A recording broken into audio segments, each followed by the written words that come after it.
What the hell?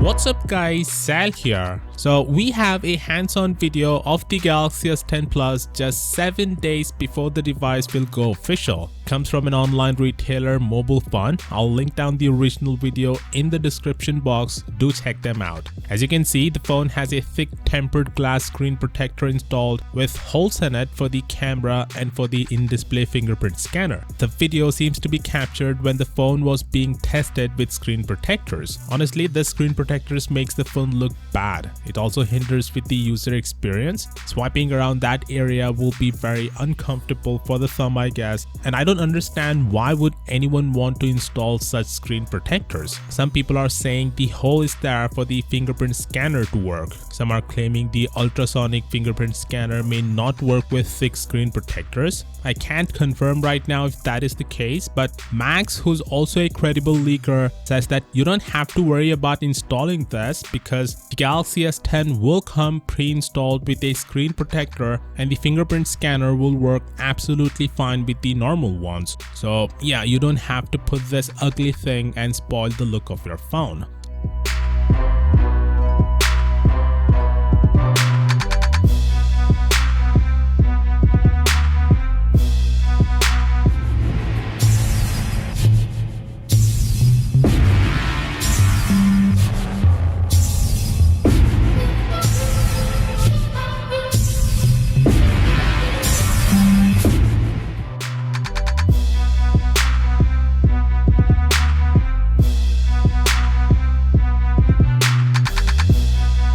So someone leaked the entire spec sheet of all the Galaxy S10 devices, revealing almost everything. If you're following this channel, then these specs shouldn't come off as a surprise. But there are a few features though which we didn't know yet. First of all, there are improvements to the slow-mo videos. Now we can record videos up to 0.8 seconds, up from 0.4 seconds of the Galaxy Note 9 and 0.2 seconds of the Galaxy S9 Plus. Samsung has also improved the scene optimizer. Now it should be able to recognize up to 30 scenes, up from 20 on the Note 9. The camera also supports HDR10 Plus recording. With HDR10 Plus enabled, the color should be a lot crisper and there should be a noticeable improvement in clarity too. Finally, the display has been improved as well. The displays will apparently reach 800 nits of brightness, up from 700 on the Galaxy Note 9. By the way, Samsung is not happy with this leak. They are investigating the person who leaked the stuff and there may be repercussions. And by the way, it's not like we didn't already know all of this stuff, but yeah, I agree that the leak should be done in a controlled manner. A lot of times companies leak their own stuff to generate hype,